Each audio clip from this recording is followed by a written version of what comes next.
Vox Sports. Believe it. Panasonic. Ideas for life. Okay. Hi Ben, welcome to Vox Sports. So just wanted to check with you, what are some of the running tips that you give to aspiring runners in Singapore? Well, there's a few things. What specifically, do you want to know? General tips as far as training goes, or? Yeah, just in general, physical conditioning, you know. Okay, well the key thing is planning, all right? When you decide you want to compete in an event, the idea is that you set aside an appropriate amount of time to prepare for it. The reason you want to do that is it reduces your chance of getting sick, reduces your chance of injury and not having a good experience, right?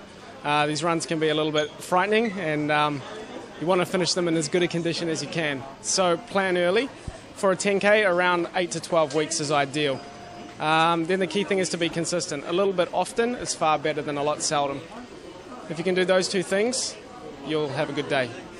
So when you talk about planning, I'm quite sure there are different areas of planning. So maybe you can give me on a broad-based category, what are the different types of planning that we're looking at?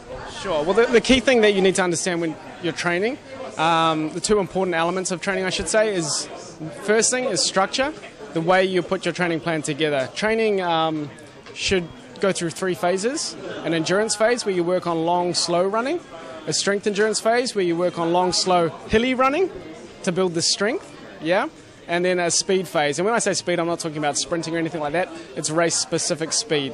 So for a marathon, for example, it's not so fast. So the speed work in that is race appropriate. If you put that together with the correct intensity, which is the second thing, you will have a good day. A lot of people think that to get fast, you have to train fast all the time, and that's not necessarily the case. So get the intensity right, and you do that through testing, essentially. So I hear this word intensity a lot when people run. A lot of people think that intensity means you run very hard or you run very fast. Maybe you'd like to explain to our viewers what intensity really means when it comes to training for a run. Well, intensity, Singaporeans for some reason tend to think that fast running is the way to get fast. And there's a time and place for it, but intensity means doing the right thing at the right time, all right? And you want to be running at the right speed in your training for the right phase. As I mentioned, there's 3 phases for the right phase. So in the endurance phase that I spoke about first, the key is slow, right? When I say slow, it's a conversation pace, a pace where you could go out with your friends and gossip.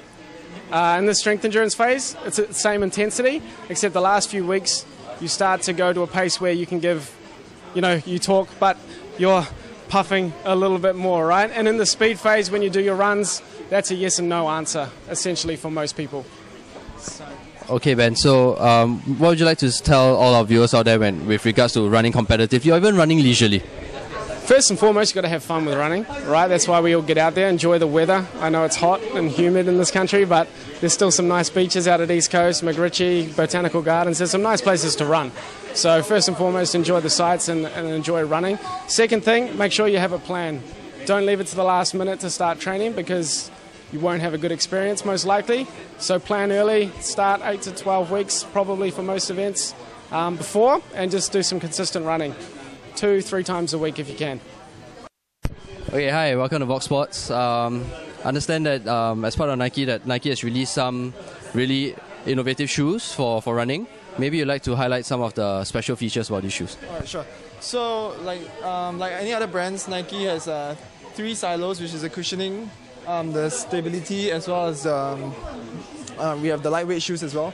But what separates us from the rest of the brands is we have this new silo called the Dynamic Ride silo. So this Dynamic Ride silo basically caters people who supinates all the way to moderate overpronators. So it covers a wide range of runners, as opposed to cushion ride is just for supinators or neutral runners, and stable ride is just for overpronators. So this range, I would say, is the future for Nike. Okay, so this race is it's something which we want to motivate people to take up this sport. All right, we understand that 10K is not an easy distance, and a lot of them are starting out for the first time, and we would love to encourage more Singaporeans to pick up this sport. So what we're trying to do is to make the run as enjoyable as possible, and to be able to motivate them to continue running, and not just think of running as a boring sport. So for this upcoming race, what we have is, as usual, we're going to incorporate music together with running because we found that music is the best way to motivate, especially the younger crowd.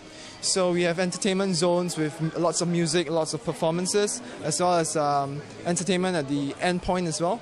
So a lot of it will be, it's going to be I would say more of a fun and really enjoyable run, as opposed to something where you want to go all out to beat everybody else. So there's a bit of difference in terms of concept. We also understand that there's a bit of a competition between Singapore and KL. It's a bit like a virtual competition. Would you like to elaborate on that? Okay, so Singapore versus KL, it's a very interesting concept that we came up with. Basically, we want to encourage more people to run, and so what works better than a bit of stirring up a bit of national pride. So we came up with this virtual challenge where we try to pit Singapore runners versus KL runners to see who can clock the most number of miles over a period of time till the end of the race. So this is a form of a motivation, inspiring people to put on their running shoes and go running. Vox Sports. Believe it.